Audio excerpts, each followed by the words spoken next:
A paz do Senhor Jesus, adolescentes da DMDF, é uma alegria estar aqui com vocês para mais uma escola bíblica dominical. E hoje, a nossa lição, a lição de número 7, nos traz o tema da Reforma Protestante. O nosso texto bíblico se encontra na carta de Paulo aos Romanos, capítulo 1, versículos 16 e 17. Romanos, capítulo 1, versículos 16 e 17. Mas antes de nós lermos o texto da Palavra de Deus, eu os convido a orarmos juntos. Querido Deus, amado Pai, ajuda-nos, Senhor, a meditar na Tua Palavra, na história, Senhor, da Tua Igreja. Nos ajuda, nos envia o Teu Espírito Santo para nos conduzir segundo a Tua vontade. Oramos em nome de Jesus. Amém. Romanos 1, 16 e 17 nos diz assim a palavra do Senhor.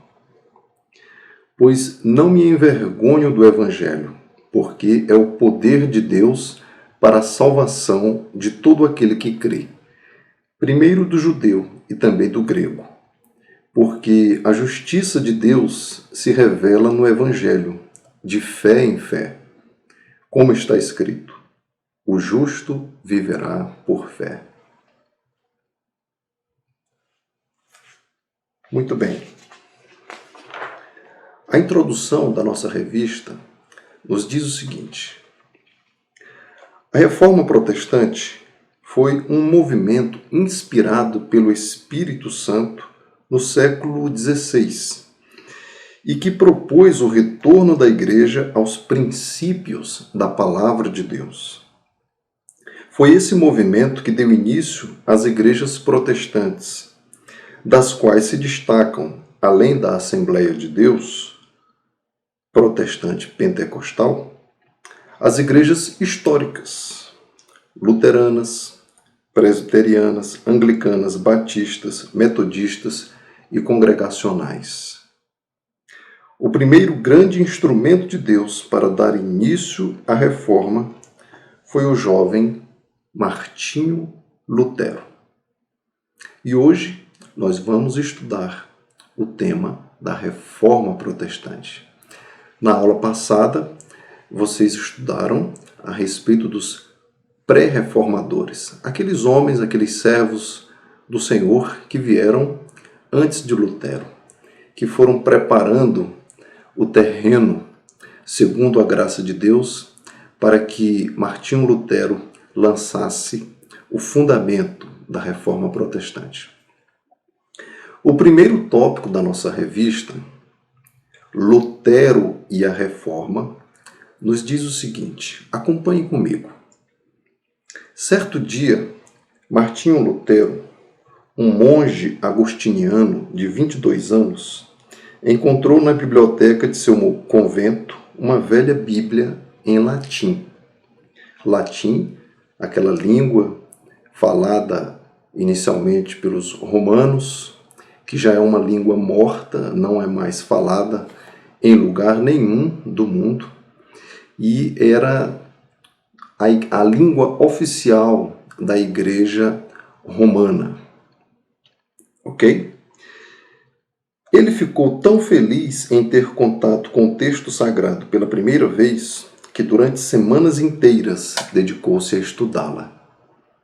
Admirado com a paixão crescente de Lutero pela palavra, Staupitz, vigário-geral da ordem agostiniana, em visita ao convento daquele monge, ofereceu-lhe uma Bíblia só para ele. Foi lendo o presente que o jovem deparou-se pela primeira vez com o texto de Romanos 1,17, que revolucionaria sua vida.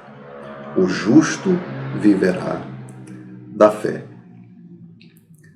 Portanto, Martinho Lutero era um monge católico da ordem de Agostinho de Hipona, uma ordem, um grupo de religiosos que pretendia seguir os princípios de vida lá de Agostinho de Hipona, um cristão do século IV, ok?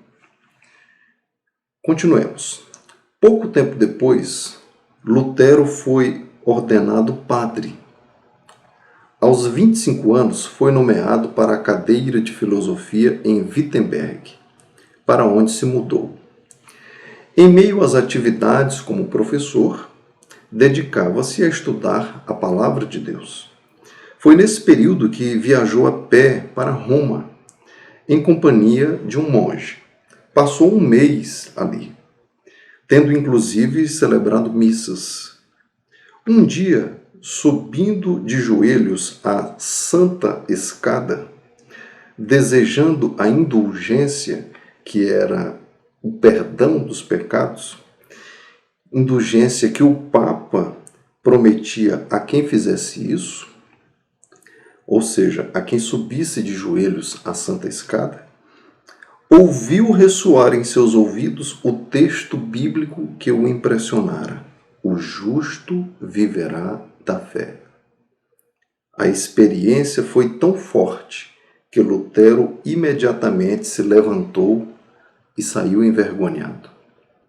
A Santa Escada, para que vocês entendam o contexto histórico, foi a escada que, segundo se dizia, foi a escada utilizada por Jesus para subir até o pretório, até o lugar onde se encontrava Pôncio Pilatos.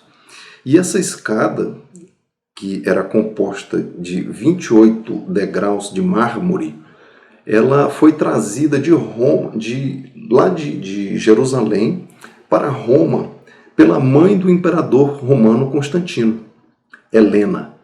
Então, ela trouxe essas escadas, essa escadaria de 28 degraus, lá de Jerusalém até Roma, lá pelo século IV. Muito bem.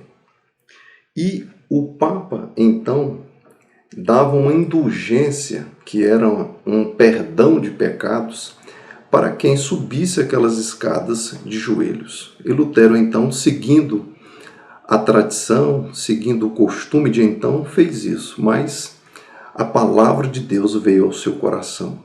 Romanos 1:17. O justo viverá da fé. E então ele se envergonhou de estar ali subindo aquela escada de joelhos e se levantou. Continuando. De volta, lançou-se novamente ao estudo das Escrituras. O que aconteceu a seguir, ele mesmo conta. Desejando ardentemente compreender as palavras de Paulo, Lutero diz: comecei o estudo da Epístola aos Romanos. Porém, logo no primeiro capítulo, consta que a justiça de Deus se revela no Evangelho. Eu detestava as palavras justiça de Deus, porque, conforme fui ensinado, a considerava como um atributo do Deus Santo, que o leva a castigar os pecadores.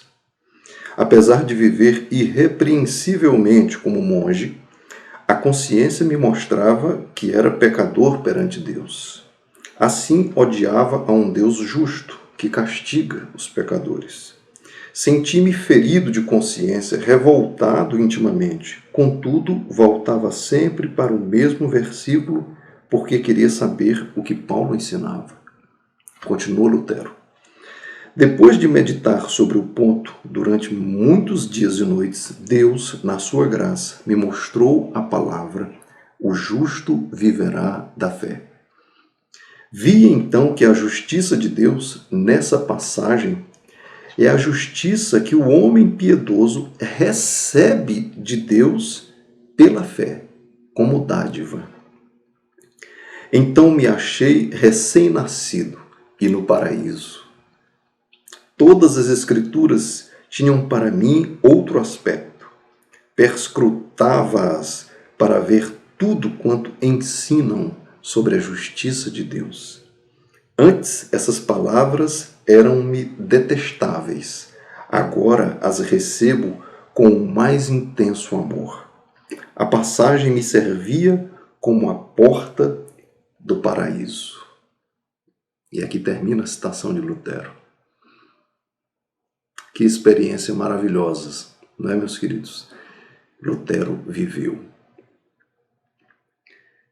Continua o comentarista.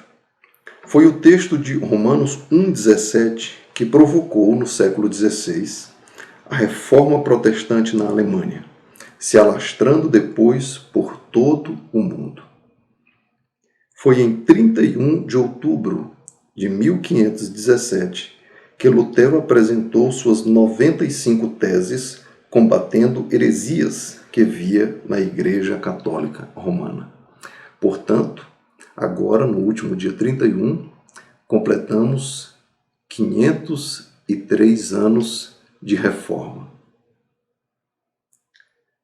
Acabou sendo excomungado e perseguido, mas a reforma protestante prevaleceu na maior parte da Alemanha e foi vencedora também em outros países por meio da atividade incansável de servos de Deus como João Calvino, Ulrich Zwinglius, John Knox, Hans Tausen e outros.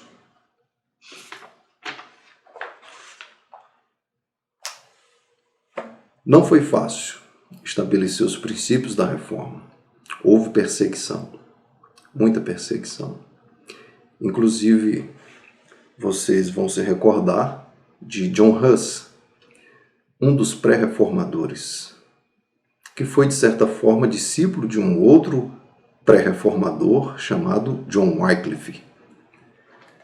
John Huss foi conduzido à morte justamente pelos perseguidores religiosos. John Huss foi queimado no ano de 1415. E John Huss disse a um dos seus executores: hoje vocês estão matando, queimando um ganso, porque o seu nome, Huss, na língua original, significava ganso. Hoje vocês estão matando um ganso, mas daqui a 100 anos vai surgir um cisne que vocês não vão conseguir destruir. E aquela profecia dita por John Huss em 1415, 100 anos depois, mais precisamente 102, ou seja, em 1517, Martinho Lutero surgia como o cisne da reforma, aquele que não foi destruído pelos poderosos da época, sustentado pelo Senhor. Muito bem, o outro tópico da nossa revista nos fala dos princípios da reforma protestante. 6 princípios nortearam a reforma protestante. São eles: só a graça, só a fé, só as Escrituras, só Cristo, somente a Deus a glória e Igreja reformada sempre se reformando. Os 5 primeiros são os mais famosos, são as conhecidas 5 solas em latim: sola graça, sola fide, sola Escritura, solus Christus e soli Deo gloria. O 6º princípio é um princípio mais tardio, que foi trazido no Sínodo de Dort, lá pelos anos 1618, 1619, e é criação de um teólogo reformado chamado Gilberto Voet. Muito bem, os princípios da reforma. Vamos aqui com o comentarista passar um por um deles, para nós entendermos esse resumo da reforma, essa base da reforma. Só a fé, sola fide. A Igreja Católica Romana ensina que as pessoas precisam de boas obras para serem salvas. A palavra de Deus, porém, afirma que nós não somos salvos pelas boas obras, mas para praticar boas obras. Efésios 2:10. Somos salvos pela fé e a aceitação do sacrifício de Cristo em nosso favor. Efésios 2:8. Não somos salvos pelas obras. As nossas obras, as nossas justiças, nos diz o Senhor em Isaías, são diante dele como trapos de imundícia, de sujeira. Porque Deus conhece e sonda os nossos corações. Nós somos salvos para fazermos boas obras, para sermos santos diante do Senhor e com a graça dele. Ok? O segundo princípio, só a graça, sola gratia. A Bíblia diz que a salvação em Cristo é pela graça, por meio da fé. Efésios 2:8. E continua, não vem das obras, para que ninguém se glorie. Efésios 2:9. Graça é favor imerecido.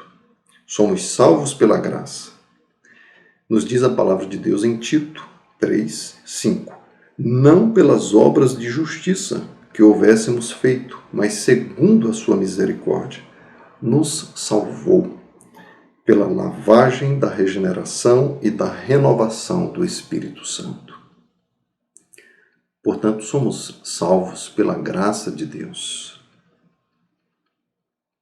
É um presente do Senhor. Algo que nós não merecemos, que nós não conseguimos comprar, que nos foi concedido pelo amor do Todo-Poderoso. O terceiro princípio, só Cristo, solos Christus. A Igreja Católica Romana criou auxiliares para Jesus na mediação entre Deus e os homens. Os santos, os mártires, Maria, etc. Porém, a Bíblia diz que só há um mediador entre Deus e os homens, Jesus Cristo. João 14:6, 1 Timóteo 2:5. Só Ele é o mediador entre Deus e os homens. O catolicismo, a Igreja Católica Romana, criou inclusive uma diferenciação de termos para identificar o tipo de culto, o tipo de veneração que se presta a determinadas pessoas. Por exemplo, para os santos, para os mártires comuns, normais, ela diz que o seu fiel, o católico, deve prestar o culto de dulia. Para Maria, a mãe de Jesus, o católico deve prestar o culto de hiperdulia. É mais do que dulia. Mas para Deus, o católico deve prestar o culto de latria. Portanto, segundo os preceitos da doutrina católica, o praticante dessa fé deve entrar em uma igreja, por exemplo, e se dirigir a uma imagem de um santo e prestar ao santo que ela representa o culto de dulia. Mais uns passos à frente, ele se depara com a imagem de Maria e a ela deve prestar o culto de hiperdulia. Mais uns passos à frente, se depara com a imagem de Jesus e deve prestar ao Senhor, representado pela imagem, o culto de latria. Imaginem como que os fiéis interpretam esses conceitos. Na verdade, o Senhor Jesus é muito claro na palavra dele, no sentido de que só há um nome pelo qual devamos ser salvos. É o nome de Jesus. Ele é o caminho. E ele é o único que nos pode levar ao Pai. Ninguém vem ao Pai a não ser por mim. É o que nos diz a palavra do Senhor. Ele é a ponte, ele é o caminho, ele é a porta do céu para nós. E ninguém mais. Ninguém pode nos conduzir a Deus, ninguém pode ser o nosso mediador, nos auxiliar nessa caminhada rumo a Deus, a não ser o Senhor Jesus. Ninguém vem ao Pai a não ser por mim. O quarto princípio, somente a Deus a glória. A Igreja Católica, ao venerar os santos, inclusive fabricando imagens, ídolos, algo totalmente condenado por Deus, está tirando a glória dele. Pois só ele deve ser adorado, venerado, glorificado, exaltado. Isaías 48:11, Êxodo 20, de 1 a 6. Como eu havia falado para vocês anteriormente, existe até uma divisão de cultos, de veneração, que se presta a santos, a Maria e ao próprio Deus, dentro da doutrina católica. É lógico que a glória se deve dar exclusivamente a Deus. Somente a Ele devemos servir. Somente diante dele devemos nos prostrar em adoração, em louvor, em honra. Amém, queridos? Muito bem. Só as Escrituras é o quinto princípio. Só a Escritura. A palavra de Deus é a única e infalível regra de fé e prática do cristão. Na Igreja Católica, a tradição tem o mesmo peso que a Bíblia. Porém, para o cristão evangélico, a Bíblia está acima da tradição, posto que ela é a palavra de Deus revelada ao homem. O catolicismo confere um peso muito grande à tradição. De início, voltava-se principalmente para os textos dos pais da igreja. Entendia-se no catolicismo que encontraria ali uma unanimidade de pensamento para simbolizar, para traduzir aquilo que eles chamavam de tradição, algo que trazia um paralelo à Sagrada Escritura. Não encontrando essa unanimidade nos pais da igreja, na patrística, a igreja, no Concílio Vaticano I, do século XIX, estabeleceu então o magistério como o órgão oficial da tradição. Portanto, inicialmente, identificou-se a tradição com a unanimidade dos pais da igreja, dos padres da igreja, da patrística, mas percebeu-se isso, e essa identificação pode ser muito bem vista no Concílio de Trento, que surgiu logo após Lutero, que é chamado um concílio de contra-reforma, e se vê ali a presença muito forte da ideia de que a patrística, o ensino dos pais da igreja, dos padres, daqueles primeiros estudiosos, daqueles primeiros teólogos cristãos, é que daria o substrato, a base da tradição. Mas, com o tempo, com os séculos, percebeu-se que não havia unanimidade entre os pais da igreja. Cada um pensava de uma maneira a respeito de vários assuntos. Então, no Concílio Vaticano I, já no século XIX, com a infalibilidade papal, o dogma de que o Papa é infalível em assuntos de fé, criou-se a figura do magistério. O que é o magistério? É a união, a reunião dos bispos presididos pelo Papa. Então, o magistério, a reunião dos bispos presididos pelo Papa, é que dá a palavra final da tradição, não mais os pais da igreja. De qualquer forma, a tradição tem um peso muito forte, praticamente igual à palavra de Deus para o catolicismo, o que não encontra amparo na revelação do Senhor. E tem trazido diversos problemas para a Igreja Católica. Muito bem. O sexto princípio. A Igreja Reformada sempre se reformando. A ideia que os reformadores tinham ao proferir essas palavras não era de alguma necessidade de reformularmos as doutrinas bíblicas com o passar do tempo. Elas referiam-se ao dever de sempre retornarmos às doutrinas bíblicas. Reforma compreende a ideia de corrigir e reorganizar. Lembremos-nos de que o foco dessa reforma, conforme esse lema afirma, não é a doutrina, mas as igrejas, que precisam sempre se reavaliar periodicamente à luz das Sagradas Escrituras para evitar desvios doutrinários. Não é doutrina reformada sempre se reformando, mas igreja reformada sempre se reformando. A igreja, a noiva de Cristo, deve sempre fazer um exame de consciência à luz da palavra de Deus, para ver se não está se desviando da vontade do Senhor, daquilo que o Senhor revelou como o seu querer para o seu povo.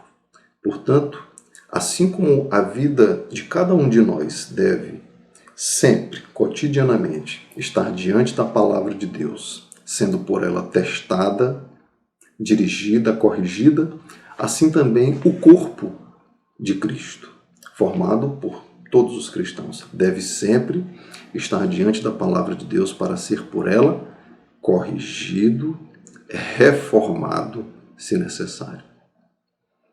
Amém? O último tópico, avivamento. Quando os reformadores falavam de reforma, o que tinham em mente era a volta à Bíblia. Em outras palavras, avivamento. O que é avivamento? É a ressurreição do que antes estava vivo. Avivamento espiritual é reviver os princípios bíblicos. Um avivamento das doutrinas bíblicas e de sua aplicação em nossas vidas. Busquemos sempre isso. E o próximo encontro tratará do avivamento com John Wesley, a partir de John Wesley, onde vocês então poderão adentrar no tema do avivamento com maior profundidade, conduzidos pelo professor, pelo comentarista e principalmente por aquele que é o responsável pelo avivamento, o Espírito Santo de Deus. Amém, queridos? Eu, com isso, termino a nossa lição, deixando para vocês algumas perguntas que o nosso comentarista traz ao final do tópico. O que representa a reforma protestante para você? O que você destacaria sobre Martinho Lutero? E qual o valor que a Bíblia tem para você? São respostas pessoais. Medite nelas. Que Deus os abençoe ricamente, em nome do Senhor Jesus.